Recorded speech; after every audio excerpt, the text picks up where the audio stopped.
Before we start, trigger warning. I talk about domestic abuse, trauma bonding, and leaving toxic relationships in today's video. If any of that is too heavy for you right now, please take care of yourself first. This video will be here for you when you're ready. Also, let me clarify what I mean by toxic relationship in this video. I'm not talking about a partner who's emotionally distant or someone you just argue with from time to time. I'm talking about patterns of control, manipulation, and instilling fear. The kind where you have to hide your phone, the kind where you rehearse what you're going to say before you walk through the door, the kind where you are walking on eggshells because you don't know what mood he's in that day, or the kind where he's sweet to you in public and cold to you the second the car door closes. If that's not your situation, this video might still help you understand someone you love. But if it is your situation, stay. You are in the right place. I'll never forget the night I realized what a toxic relationship actually does to a woman. I remember this one specific night. I was about 10 years old or so around this time, sitting in my room, holding my mom's hands. She was looking out of my bedroom window, staring off into the night, and she was crying. One of her eyes was black, and her lip was busted. And I remember looking at her with a broken heart and telling her, Mommy, you need to leave him. And by him, I was referring to my dad, right? I started telling her she deserved better, that she deserved someone who loved her, someone who would never put his hands on her. And my mom just looked at me and smiled and told me that it was okay, that this is just how relationships are. And in that moment, at my tiny little age, I realized women don't stay in toxic dynamics because they're weak. They stay because something inside of them was trained to confuse pain with love. Somewhere deep in their psyche, unconsciously makes them feel that they are unworthy of receiving healthy love. I personally witnessed at a very young age what a toxic relationship does to a woman over time. I saw my mom slowly start to lose herself piece by piece to the point where she was basically living in mental hospitals because of what the toxicity had done to her. So, this topic is very personal for me. That's why I'm so serious when I talk about the importance of activating your dark feminine energy. It helps you develop the internal resources you can depend on to get yourself out of toxic dynamics. Now, the crazy thing is, even after seeing all of that, I still ended up in a toxic relationship myself. Even after swearing to myself as a little girl that I would never end up in one, right? In a toxic relationship. But that's not how that usually goes, right? I used to say I would never let a man put his hands on me because that's what I witnessed my dad do to my mom, profusely and consistently. And the truth is, I didn't. But I experienced something just as dangerous. I experienced bouts of emotional abuse, mental abuse, verbal abuse, financial abuse, you name it. I ended up finding myself in a relationship with someone who was an actual diagnosed narcissist. So, what I'm about to share with you in today's video is not just theory. This is what I had to understand, what I had to do to get out and to stay out of toxic dynamics. It's why I devoted myself to teaching women how to activate your dark feminine energy, right? Because your dark feminine side is the side of you that protects you. And leaving a toxic relationship is not as simple as just walking away. Because if it was, you would have done it already, right?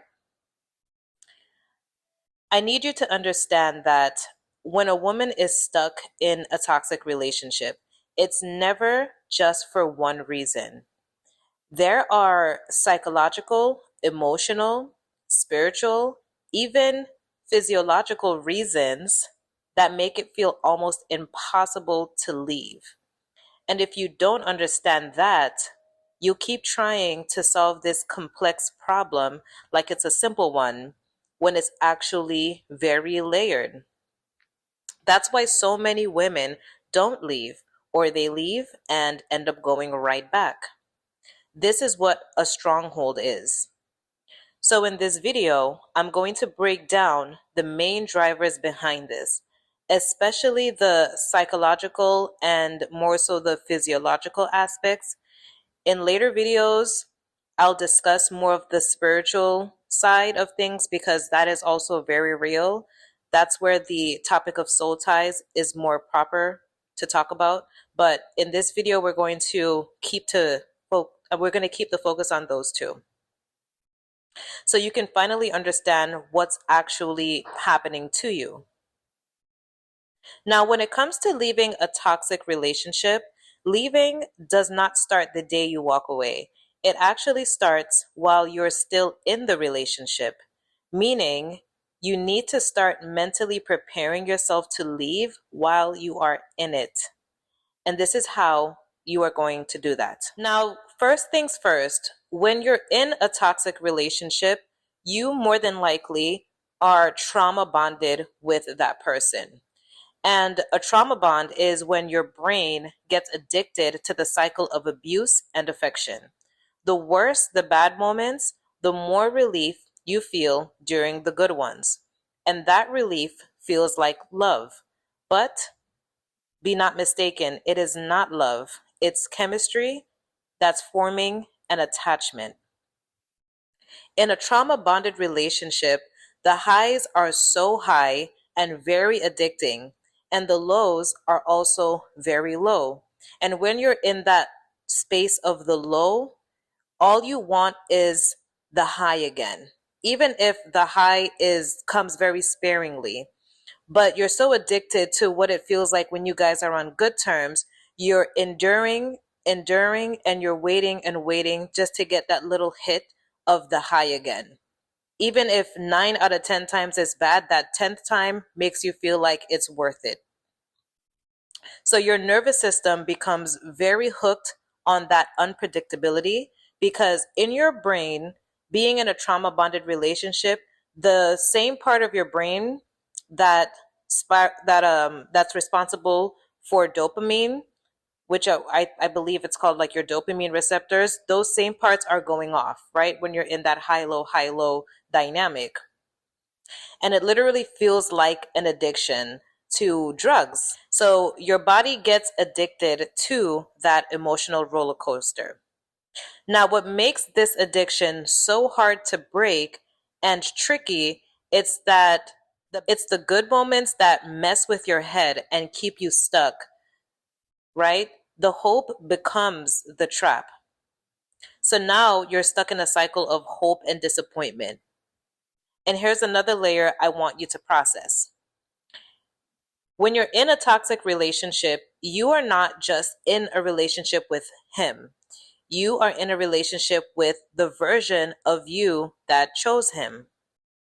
So within a dynamic like this, right, there's three entities in position. There's the wounded version of you, the aware version of you, or the part of you that knows better and wants better, and the third entity would be him. There's three people living inside one decision, and whichever version of you is in control decides if you stay or leave. When it comes to actually trying to leave, here's what happens inside of your body. Leaving him will feel exactly like withdrawal, real withdrawal, because it is. Like I've told you, this is an actual addiction you're dealing with, and you need to treat it as such.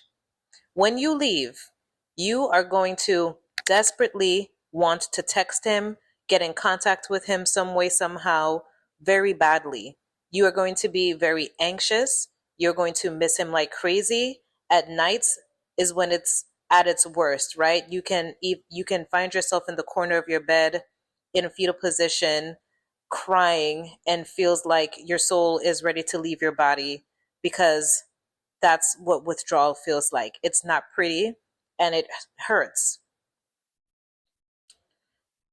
And remember, you're not feeling this way because you love him. Don't get confused with thinking that this is love, because this is a chemical attachment that you're dealing with, right? Showing up as addiction. What you're experiencing is withdrawal.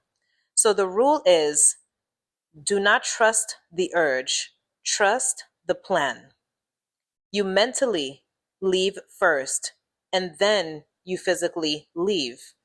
Your body will eventually catch up after you reprogram your nervous system. Now, understanding the sunk cost fallacy when leaving a toxic relationship is also very helpful, because this makes it very hard to leave a situation that we have a ton of investment in.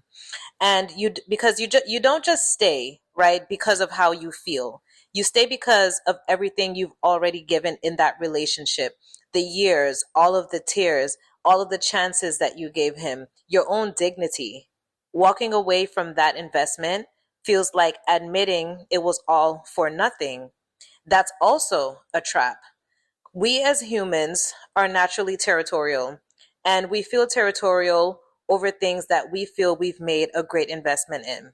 And us as women need to do better with this mindset of thinking that, well, I've given him all of these years, I've put up with his nonsense, endured over the years, should be, can't be for nothing.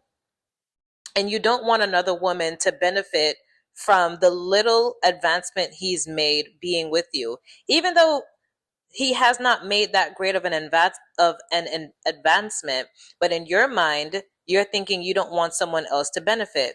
But you have to understand that this is not an investment. This is not a good investment that you've made. And this is also a principle of life. In life, when we make bad investments, we often have to cut our ties, right?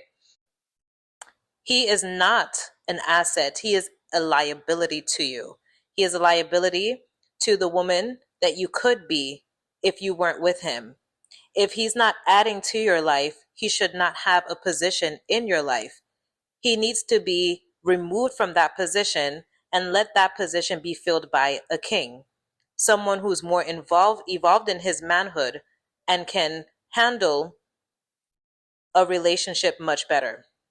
It is not worth it to remain with a toxic man, because men are inherently insecure, even healthy men.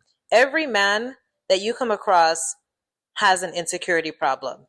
By default, a man is insecure. And if you've come across a man who's not insecure, it's not that he's not insecure, it's that he has gone to therapy, he has gotten coaching, he has worked on himself diligently so that he can become a better man.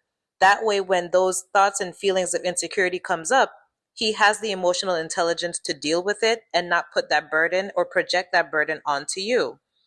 The default guy has not gone through that type of work. So most men that you come across will be in the first level of their manhood, because there's a rite of passage to manhood. And to get to that level that I just talked about, being a king, that is a high level of manhood. So you don't want to have to deal with a man who is toxic plus he's insecure, because he will take everything that you have down with him. He already feels down, so he doesn't want to see you up. He doesn't, even if it's small things, even if it's how you take care of yourself, even if it's you accomplishing your goals, whether that be in your career, your health goals, spiritual goals, if you're close with your family. If he's insecure, he does not want to see you thriving in any area. So this is a person you don't want to think of as an investment. You need to cut your losses. So don't let the sunk cost fallacy trap you, right? And when it comes to leaving as well, there's two floors you can be on. One is shame, and the other is fear. And you need to know which one you are standing on. A lot of women don't go back to their toxic situation because they love him. They go back because they don't want to admit that they chose wrong. Now, I do want to be careful when I say that, right? Because for some of you, that's not the truth at all. For some of you, going back has nothing to do with ego, it has to do with fear. Fear of what he'll do if you leave, fear of having no money, no place to go, no one to call, fear of losing your kids, maybe, or your home or your life. That's not embarrassment. That's you being in survival mode. And if that is you, shame is not the reason you are stuck. Lack of a safe exit plan is. So before I say anything else, if you are in physical danger, your pride is not the problem here. Your safety is the issue. And I wouldn't push mindset work on you so much. Actually, you need a strategy and support to get out of that situation as soon as possible first. Call a hotline, maybe tell someone you trust, make a safety plan. Do what you have to do to get yourself out of that situation as soon as possible. But for the woman who is not in physical danger, who has the resources, options, and a safe place to go, and still goes back, that's your ego. You don't go back because it's good. You go back because admitting you wasted years, love, or dignity feels worse than staying. And that right there is the trap you have to name. So one version of you needs an escape route. The other version of you needs to get out of your own way. Don't confuse the two. Now, leaving does come with a cost. And I want you to become comfortable with this idea because in life, we have to make sacrifices to gain something. And in this situation, you're gaining your freedom, right? Your sense of self, your self respect. And in order to gain that, you're going to have to pay a price. That cost looks like loneliness, emotional pain, healing, potential embarrassment. But that's okay, right? Because people, honestly, we put too much importance on what people think of us and our situation. And this is one skill. If you can develop, you'll be unstoppable in life. Because people forget. Time will go by and no one will remember your situation, right? And a lot of us are trapped within this because behind closed doors, the people that's close to us don't know what really goes on. When they see him, they think he's this prim and proper person. The family loves him, your mom loves him, and they think that you guys are the perfect couple. Your little cousins are always asking for advice on like relationship advice, and you don't want to risk that embarrassment because you feel that you're seen as this role model. But really and truly, it's okay if you let that situation go. You're going to find someone better, and your people are going to adapt to that person. That's just human nature, and eventually people will forget. So anything that's good for us at first is going to hurt, right? Surgery is very indicative of this. Think of going to the dentist. We hate going to the dentist. I know I hate going to the dentist. And in the beginning or during the procedure, it sucks to get a tooth extracted, to get a root canal done. It hurts in the beginning, and the healing process is not pretty. There's blood everywhere, there's pain, you have to be on antibiotics so you don't get an infection. But the end result is a healthier oral ecosystem, which in the long term will prevent a ton of potential diseases down the road, which equals a better quality of life for you overall. So think of your situation like that. It's going to suck in the beginning, but it's going to be so, so, so worth it. So understand that leaving will cost you your comfort, but staying will cost you your self respect and identity. So if staying cost you your identity, then leaving is going to ask you to become someone else. And as you can see, a good chunk of this process, right, requires quite a bit of detaching.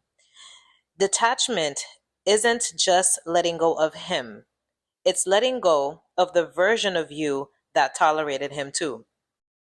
So your old self accepts the inconsistency, the crumbs, the disrespect.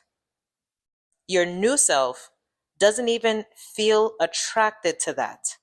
You're trying to leave him, but you're still thinking like the version of you that chose him. Your new self wouldn't even recognize him as an option. That version of you exists, but wanting to be her and becoming her are two different things. So, how do you actually do it? How do you not go back? Let me tell you this: you need to emotionally downgrade him. Stop seeing him as the one and start seeing him as the lesson. You need to become disgusted by him. You almost need to objectify this person. You need to understand that the man that is made for you will never treat you and talk to you in the ways that this current man is doing. And men, let me tell you something about men. If a man is in a relationship with his celebrity crush, imagine he would be kissing the ground she walks on. He would be drinking her dirty bathwater and storing it later so he can have some and never run out. He will go to the end of the world and back for this woman. And this doesn't even have to be his celebrity crush. This is just how men are with their dream girl. They would do whatever it takes. They will literally give up their entire lives, spend their life savings to continually impress this woman so that she never gets tired of him, right? If he's not treating you that way, he does not see you as his dream girl. More than likely a placeholder or like an emotional support human. So become disgusted by his behavior and understand that you don't deal with men who treat you that way. You are no one's placeholder. Understand that God Himself even had to make Eve for Adam because He knew that men need women. Next thing you need to do is grieve properly. Okay? You are going to have to let it hurt. You're going to have to feel all the feelings. You're going to have to forgive yourself and forgive yourself for allowing yourself to go through what you put yourself through. Because this is a thing. You need to grieve the person you thought this man was. You need to grieve what you thought the relationship could have been. You need to grieve all of it and feel it deeply. Don't numb it, don't suppress it. Also, don't even romanticize it because you shouldn't stay here, but you should let the grief come up and process it, process through it. You're going to have to visually see your life without this person in it. Visualization is an important tool to doing this because understand that majority of what you do, say, think, feel, how you live is controlled by your subconscious mind. Your subconscious mind is responsible for 95% of your behavior, the way you think, and everything else. It controls everything. And how you reprogram your subconscious mind is through pictures and images. So that's why you hear all the time to visualize, visualize, because it's so effective. It's the only way your subconscious mind understands how to learn. So you need to consistently visualize what your life would be like without this person. If you live together, visualize what would your life look like if you lived alone. What would your life look like going to the grocery store and instead of considering or thinking about this person's favorite snack, pick up your own favorite snacks.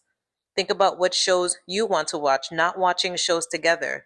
Think about traveling without this person. Think about meeting new friends, new people, deepening your connections and relationships with your family and friends around you without this person.